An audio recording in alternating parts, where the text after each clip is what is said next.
Will Smith agrediu Chris Rock ao vivo diante de milhões de pessoas, mas o que ninguém viu naquela noite foi o rosto dos seus filhos. Jaden, paralisado na sua cadeira, com as mãos a apertar os braços do assento até os nós dos dedos ficarem brancos. Willow, com as mãos a tremer sobre o telemóvel enquanto as notificações explodiam sem parar. Trey, o filho esquecido, a assistir da sua casa a quilômetros de distância, sentindo mais uma vez aquele vazio familiar que conhece desde os 2 anos. Aquele estalo não foi apenas contra Chris Rock, foi o colapso público de uma família que passava décadas a desmoronar-se em privado.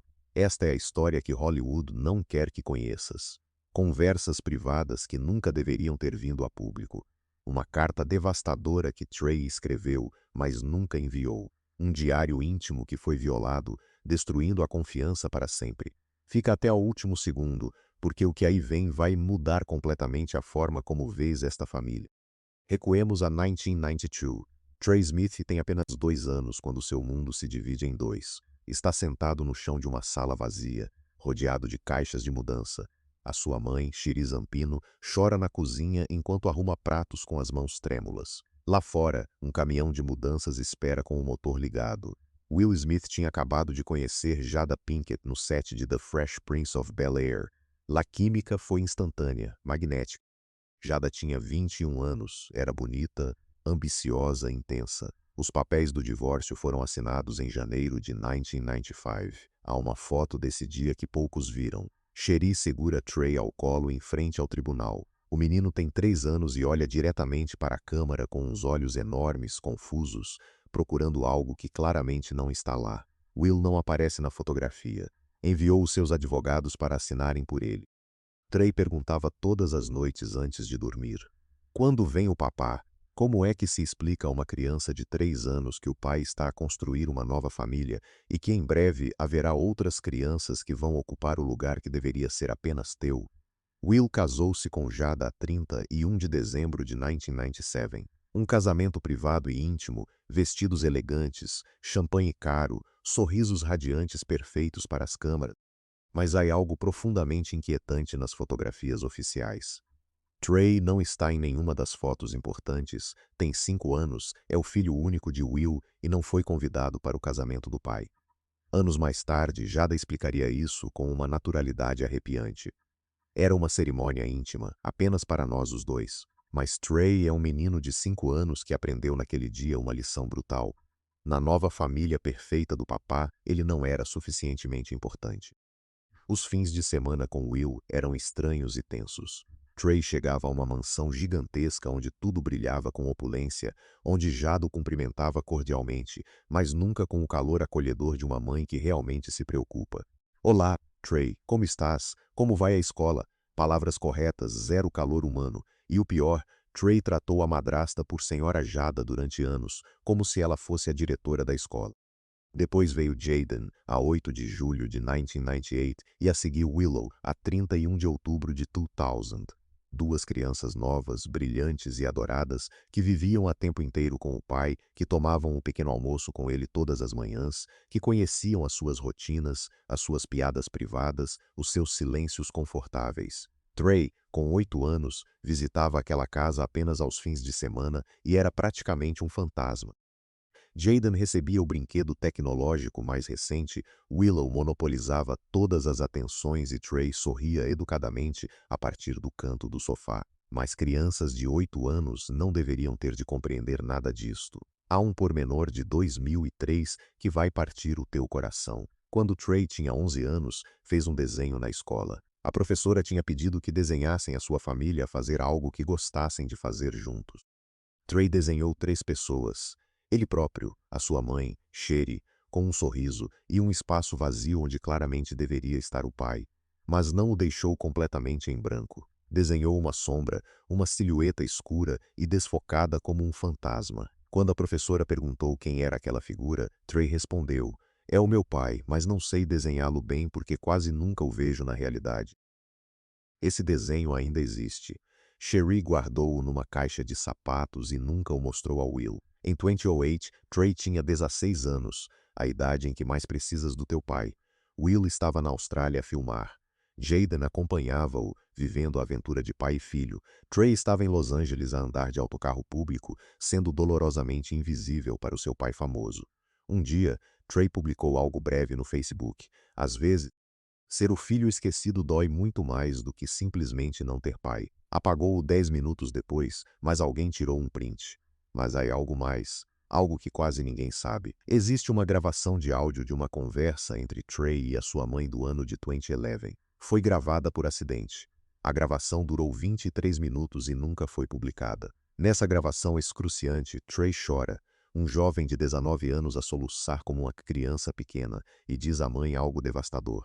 Mãe, fui à Casa Grande para o aniversário da Willow. Havia cerca de 50 pessoas, fotógrafos profissionais. E quando cheguei, o papá abraçou-me com força em frente a todas as câmeras, mas quando as câmeras se desligaram, simplesmente afastou-se de mim como se eu fosse um desconhecido. Nem sequer me perguntou como eu estava a sério, e eu fiquei ali parado como um idiota, à espera que ele me visse, mas ele nunca o fez. Mãe, nunca o faz. Lembra-te desta gravação, porque vamos voltar a ela. Avancemos para 2013. Trey tem agora 21 anos. É o dia do pai. O Instagram está cheio de fotos emotivas, mas Trey publica algo diferente. Uma foto dele completamente sozinho com uma legenda que é uma facada. Feliz Dia do Pai a todos os pais que estão realmente presentes na vida dos seus filhos. A palavra presentes foi um golpe direto no coração. O mundo percebeu imediatamente. As redes sociais explodiram. Trey Smith acabou de destruir publicamente o Will. 3 semanas depois, Will publicou um vídeo a chorar. Cometi erros terríveis como pai. O Trey é o meu primogênito e falhei redondamente. Deixei-o para trás enquanto construía a minha carreira e não há desculpa que justifique isso. O vídeo tornou-se viral, mas havia algo de encenado naquele choro tão perfeito, porque Will Smith sabe fazer grandes gestos públicos que comovem as massas. O que ele nunca soube foi como estar presente nos momentos pequenos e aborrecidos. Trey respondeu publicamente com elegância. Amo o meu pai, todos cometemos erros, estamos a curar-nos juntos, palavras perfeitas para as câmaras. Mas quem conhecia Trey dizia a verdade, ele continuava destroçado por dentro. Mas aqui está o que ninguém te contou. Existe uma carta manuscrita que Trey escreveu em 2014. Uma carta dirigida a Will que nunca chegou a ser enviada. Escreveu-a à mão com uma esferográfica azul barata em papel branco comum. Um amigo próximo revelou trechos devastadores. Papá, tenho 22 anos e ainda não sei realmente quem és como pessoa. Sei quem és para o mundo inteiro, mas não sei o que te faz rir quando não há câmaras. Não sei como cheiras de manhã. Não sei o que comes ao pequeno almoço. Não sei se ronas. Não sei nada sobre ti que realmente importe para um filho. Quando fiz 16 anos, esperei pela tua chamada o dia todo. Chegou às 11h47 da noite. Disseste, feliz aniversário, filho, com uma voz apressada, e desligaste em menos de 2 minutos. O Jaden fez 16 anos meses depois. Vi todas as fotos, a festa gigantesca, as prendas, tu no centro a abraçá-lo, a chorar lágrimas de orgulho, porque é que ele merecia todo o teu tempo. Perdoar-te foi a coisa mais difícil que já fiz, porque perdoar-te significa aceitar que nunca terei o pai de que precisava. Significa enterrar o pai perfeito que eu imaginava quando tinha 5 anos e desenhava a tua sombra. Significa seguir em frente carregando um vazio permanente que tem exatamente a tua forma e o teu tamanho. Trey nunca enviou aquela carta. Guardou-a numa gaveta e ali continua, amarelada, manchada por lágrimas secas. Se sentes que esta história te está a tocar, convido-te a inscrever-te no canal, porque o que aí vem sobre Jaden e Willow é ainda mais perturbador. 8 de julho de 1998. Jaden Christopher Smith nasce numa clínica privada extremamente cara. Desde o primeiro segundo, Jaden não foi tratado como um bebê normal. Foi um projeto, uma experiência social, uma extensão do egos de Will e Jada. Will tinha um plano claro, o seu filho não seria normal, não iria a escolas convencionais, não seguiria o caminho previsível de estudar, licenciar-se, trabalhar, casar e morrer. Jaden seria radicalmente diferente, especial, único. Jada estava completamente de acordo. Ela tinha crescido a odiar estruturas rígidas, por isso decidiu o oposto radical: zero regras, zero limites, liberdade absoluta e ilimitada.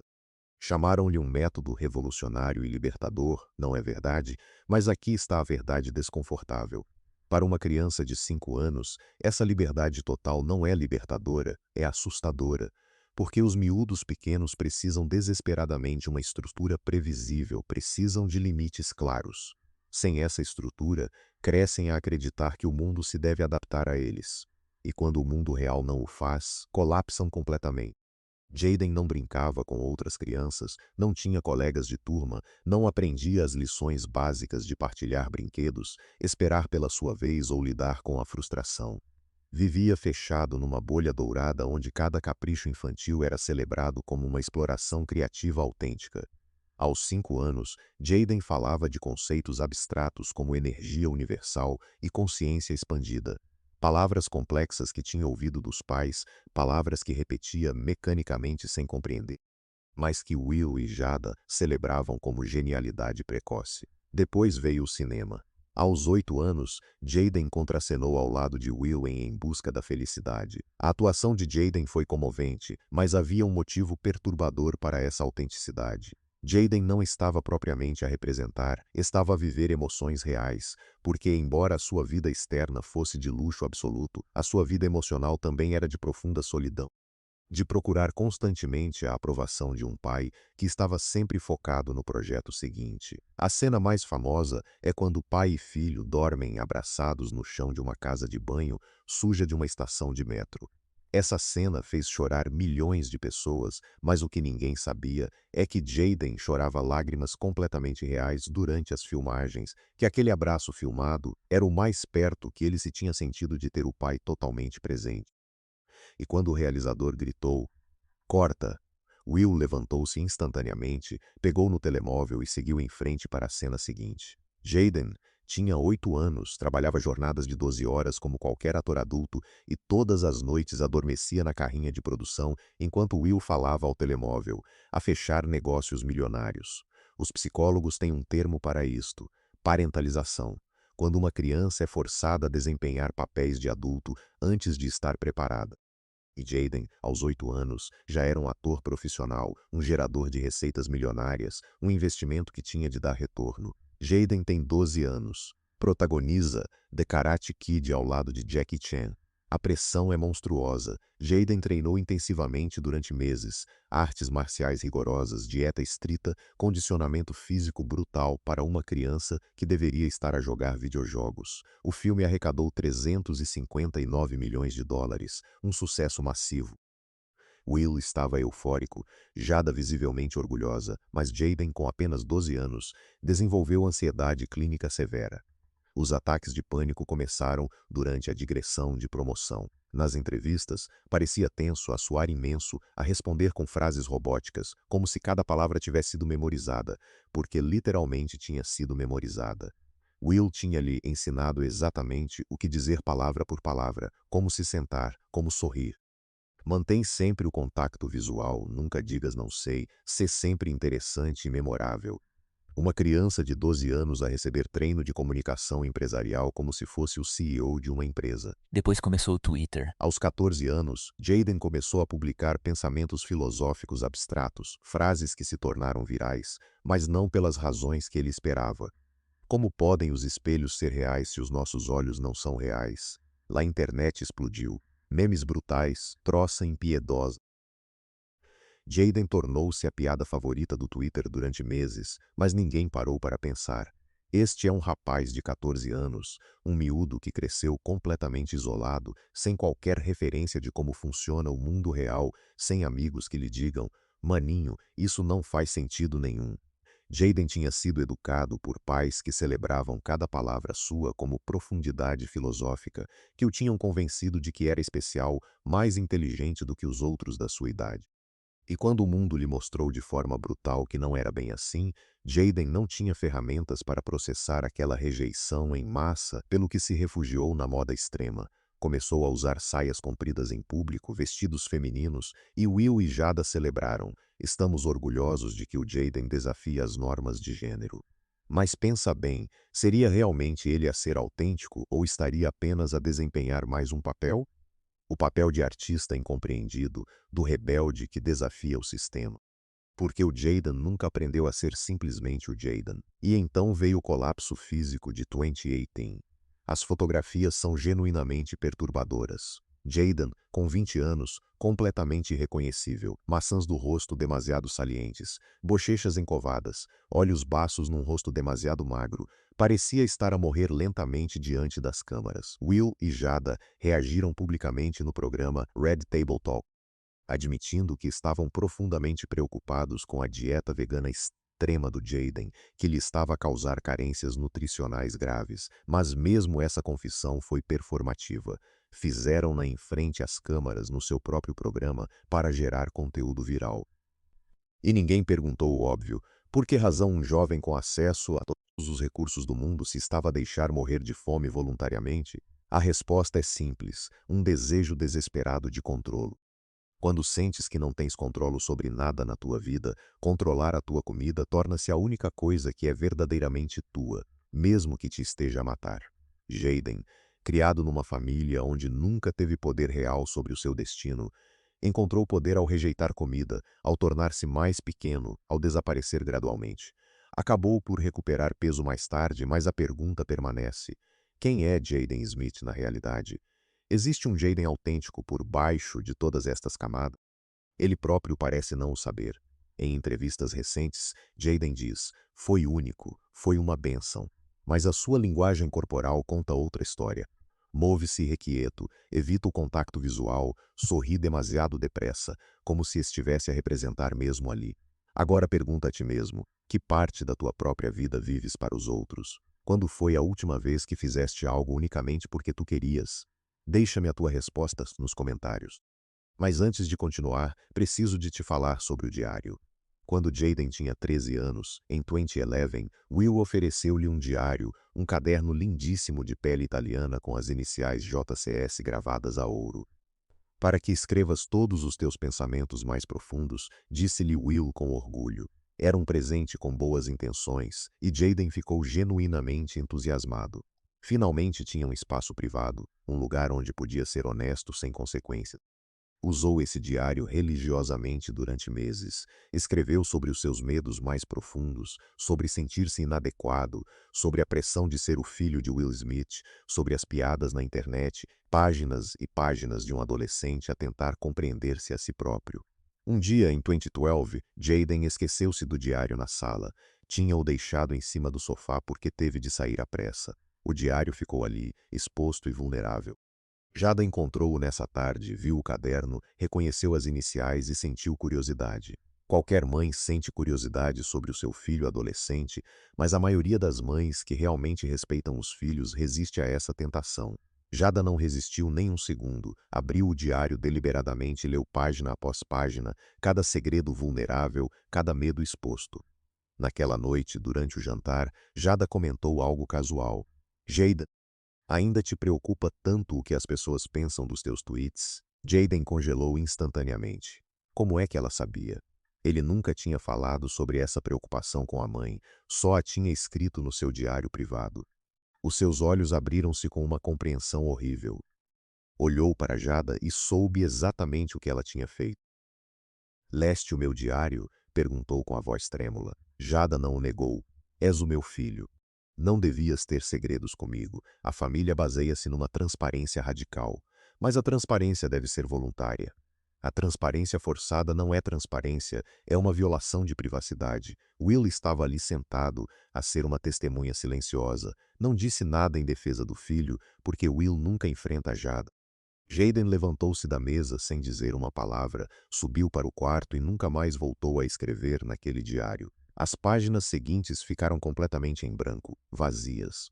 Aquele diário continua guardado algures no quarto de Jayden até hoje, um monumento à traição, um lembrete de que na família Smith nada é privado, tudo pode e será usado. E essa violação explica tudo sobre o comportamento de Jayden daí em diante. Explica por que razão as suas publicações são tão enigmáticas que ninguém as consegue decifrar. Explica por que nunca é honesto em entrevistas.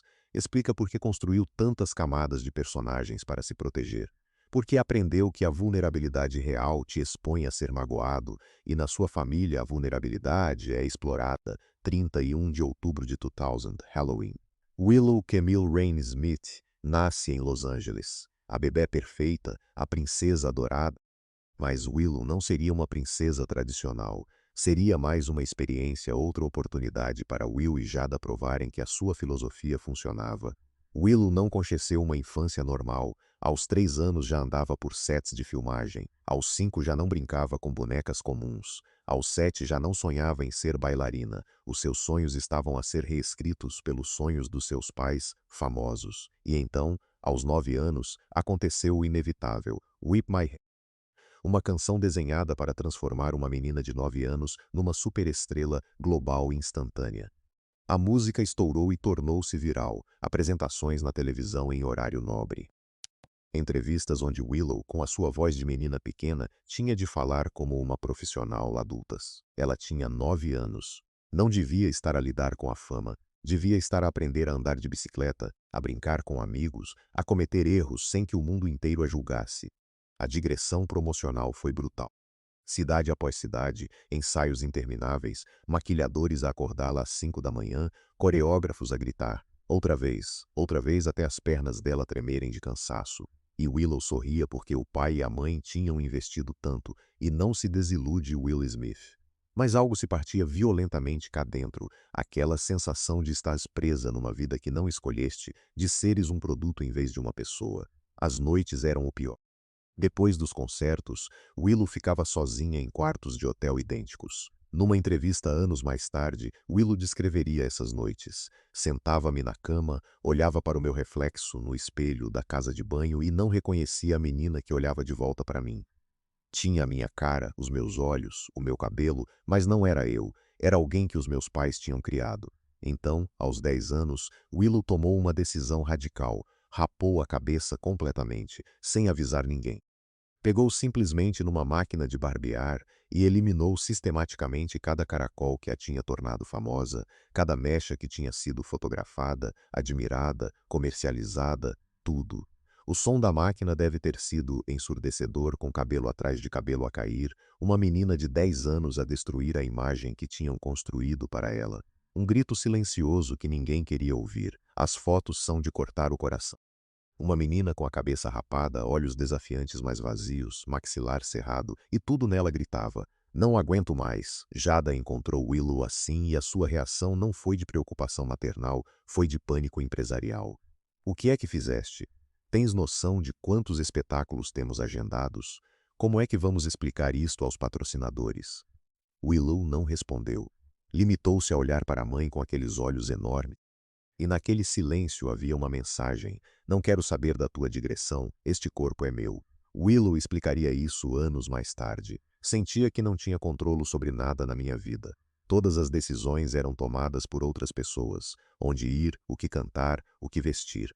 Rapar a cabeça foi a única forma que encontrei de recuperar algum poder. Foi puro desespero. Jada chorava enquanto Willow falava, mas até as suas lágrimas pareciam calculadas, porque estavam a ser filmadas para o programa. Red Table Talk Will e Jada cancelaram a digressão. Houve um comunicado público sobre apoiar a autonomia criativa de Willow, mas não houve desculpas reais. Não houve um erramos com a nossa filha de 9 anos. Mas o estrago já estava feito. Porque quando tens 10 anos e o teu único ato de autonomia é a automutilação simbólica, aprendeste algo terrível, que só destruindo uma parte de ti é que consegue ser ouvida. E essa lição não desaparece. Se esta história te está a afetar, subscreve o canal, porque o que vem a seguir revela o segredo mais obscuro de todos. Willow afastou-se da música durante anos, mas o trauma não se afastou dela. Em 2018, com 18 anos, Willow sentou-se diante das câmaras do Red Table Talk e confessou algo que deveria ter ficado no espaço privado de uma terapia. Falou de automutilação, de se cortar, de usar a dor física para sentir algo real. Houve uma altura, disse com a voz trêmula, em que me magoava porque era a única forma de sentir que tinha controlo, de sentir algo autêntico. Tudo o resto era para as câmaras, mas a dor era minha, ninguém me podia tirar. Jada desabou. Quando é que isto começou? Depois de rapar a cabeça, quando tinha 12 anos. Sentia-me tão vazia, e cortar-me era como lembrar-me de que ainda era real, de que ainda existia debaixo daquilo tudo. As cicatrizes nos braços de Willow são reais, pequenas linhas brancas que ela tenta ocultar com pulseiras na parte interna do antebraço esquerdo. linhas paralelas, o testemunho permanente de uma menina que não encontrou outra saída. Will não estava presente naquela gravação. Depois, publicou uma mensagem no Instagram sobre amar incondicionalmente e estar orgulhoso, mas nunca se sentou em frente a uma câmara para dizer: falhei. Empurrei a minha filha de 9 anos para a fama e quebrei-a. Por que admitir isso? Seria admitir que a sua filosofia de educação foi um desastre e Will Smith não admite desastres. O que Willow descreveu é o clássico trauma de infância. Quando a tua infância te é roubada, quando és forçada a crescer demasiado depressa, o teu corpo torna-se o teu último espaço privado. E magoares-te passa a ser uma forma retorcida de reclamares a posse de ti mesma. Em 2021, Willow lançou um álbum chamado Lately I Feel Everything. As letras são brutalmente honestas. Uma das canções contém esta linha devastadora: não posso ser o que queres de mim. Estou demasiado partida para ser o teu sonho. Tenho fingido ser alguém, mas já não sei quem é suposto eu ser. Uma jovem de 21 anos a admitir que não sabe quem é, que toda a sua personalidade foi uma representação e que por baixo da personagem não tem a certeza de que exista alguém real. Mas toda esta fratura familiar, todo este doloroso desgaste acumulado ao longo de décadas, estava prestes a explodir da forma mais pública e humilhante possível. E quando isso acontecesse, o mundo inteiro veria finalmente as fendas que esta família tinha ocultado durante anos. Para compreenderes o estalo nos Oscars, precisas de conhecer o segredo que explica tudo. Will e Jada estão há anos num casamento fantasma, não dormem juntos desde 2016. Vivem em casas separadas, mas mantêm a fachada porque divorciar-se significaria admitir o fracasso. Então apareceu August Alsina, um jovem cantor amigo de Jaden, e Jada, com 42 anos, começou uma relação com ele. August tinha 23. Em 2020, August falou publicamente sobre o assunto. Will e Jada organizaram aquele infame episódio de Red Table Talk. Jada, com Will visivelmente desfeito ao seu lado, chamou a relação um enredamento. Will tentou rir, mas o seu rosto contava outra história. Olhos sem vida, vazios, a cara de um homem humilhado publicamente. Para Jaden e Willow, essa revelação foi uma bomba nuclear. August era alguém do seu círculo próximo, e a mãe tinha traído essa confiança da forma mais bizarra. Existe uma terceira gravação captada em 2020 durante a pandemia. Um funcionário estava a gravar um memorando de voz e esqueceu-se de o desligar quando Will e Jada começaram a conversar. O telemóvel captou alguns fragmentos. Jada. A Willow perguntou se podia tirar um ano sabático, apenas para descansar. Will. Para quê? Para fazer o quê? Jada. Para nada, apenas para existir. Disse que está cansada. Will tem 20 anos, não pode estar cansada. Silêncio, Jada. Talvez os tenhamos pressionado demasiado. Will, nós preparamo-los. Estão em terapia. Estão bem. Jada, e o Trey? Silêncio prolongado. Will, o Trey fez a escolha dele. Escolheu ser normal. Como se ser normal fosse um fracasso. Essa frase revela tudo sobre a forma como Will vê os seus filhos, como extensões do seu próprio ego, como projetos que têm de validar a sua grandeza. E Trey, ao escolher uma vida sossegada, tinha falhado nessa missão. 27 de março de 2022. À noite dos Oscars, Chris Rock sobe ao palco e faz uma piada sobre Jada. Jada, mal posso esperar pelo G.I. Jane 2. É uma referência à sua cabeça rapada. Jada sofre de alopécia.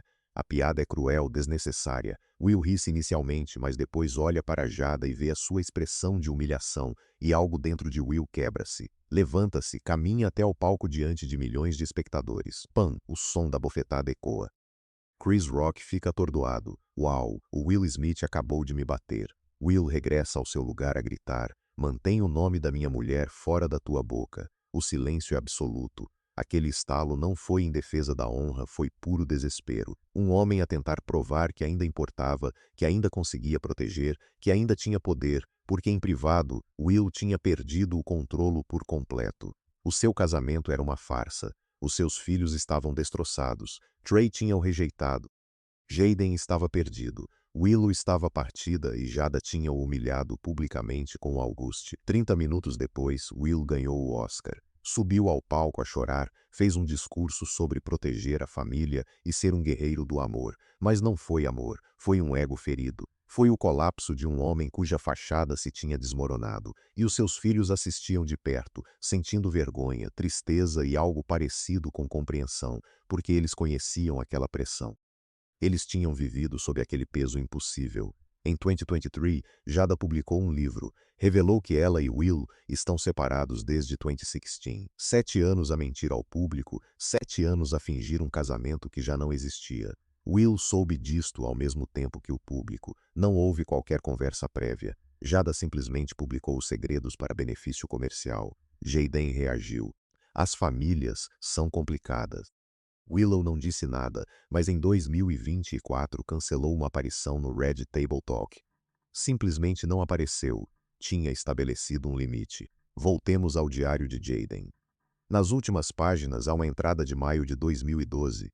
Às vezes sinto que toda a minha família está a representar personagens numa peça de teatro que nunca acaba. O papá faz de pai perfeito, a mamã de mãe iluminada, eu faço de filho especial e o Trey já não representa. Por isso é que o papá não sabe o que fazer com ele. Às vezes pergunto-me o que aconteceria se todos deixássemos de representar, reconhecer, nos íamos. Essa entrada explica tudo. Hoje, Jaden tem 27 anos, fala de terapia, de limites, mas continua perdido. Willow tem 24 anos e disse: passei anos a tentar ser quem os meus pais queriam que eu fosse, e quando me revoltei percebi que nem sequer sabia quem era eu. Trey tem 33 anos, vive uma vida discreta. Romper ciclos é o verdadeiro trabalho. Só precisas de estar presente. Will tem 56 anos. Confessou que o seu maior medo era ser esquecido, mas esqueceu-se dos próprios filhos. Jada tem 53 anos, continua a falar de cura, mas há algo de vazio nas suas palavras. Então, será que Will e Jada amam realmente os seus filhos? Sim. Mas Will ama-os como troféus, como validações da sua própria grandeza, e não como as crianças precisam de ser amadas. Incondicionalmente, sem expectativas. Jada ama-os como conceitos, como extensões das suas teorias sobre educação revolucionária, mas não os ama com limites protetores, com privacidade respeitada, com um espaço que seja seguro. E esse tipo de amor condicional magoa profundamente, porque destrói a capacidade de uma criança se sentir suficiente apenas por existir. Esta não é apenas a história dos filhos de Will Smith, é a história de milhares de famílias onde os pais destroem os filhos com expectativas impossíveis. Os filhos de Will Smith tiveram tudo a nível material, todos os recursos, mas não tiveram a única coisa de que realmente precisavam: pais presentes que os amassem por quem eram e não pelo que alcançavam, porque podes dar o mundo inteiro aos teus filhos e mesmo assim deixá-los vazios. O que eles precisavam não era de uma mansão, era de um lar. Não precisavam de fama, precisavam de família. Não precisavam de liberdade total, precisavam de limites seguros. E isso foi a única coisa que nunca receberam. Os filhos de Will Smith são sobreviventes. Sobreviventes de pais que os amaram da maneira errada. Sobreviventes de expectativas impossíveis. Will Smith conquistou o mundo, ganhou todos os prêmios, acumulou toda a riqueza, mas falhou como pai, não por maldade, mas por puro ego. E os seus filhos pagarão esse preço pelo resto das suas vidas, trabalhando em terapia para desfazer danos que nunca deveriam ter existido, tentando descobrir quem são e romper ciclos. Essa é que é a verdadeira tragédia, não o estalo, não o escândalo, não os tweets estranhos. A verdadeira tragédia são 3 crianças que mereciam ser amadas simplesmente por existirem, mas que só eram amadas quando alcançavam o sucesso. 3 crianças que precisavam de pais presentes, mas que só tiveram pais famosos. Esta história impactou-te? Deixa o teu gosto e subscreve o canal. Comenta. Conheces alguém que tenha crescido sob uma pressão semelhante? Já sentiste que tinhas de alcançar objetivos para seres amado? Que outras famílias famosas estarão a esconder tragédias semelhantes? Essa resposta espera por ti no próximo vídeo.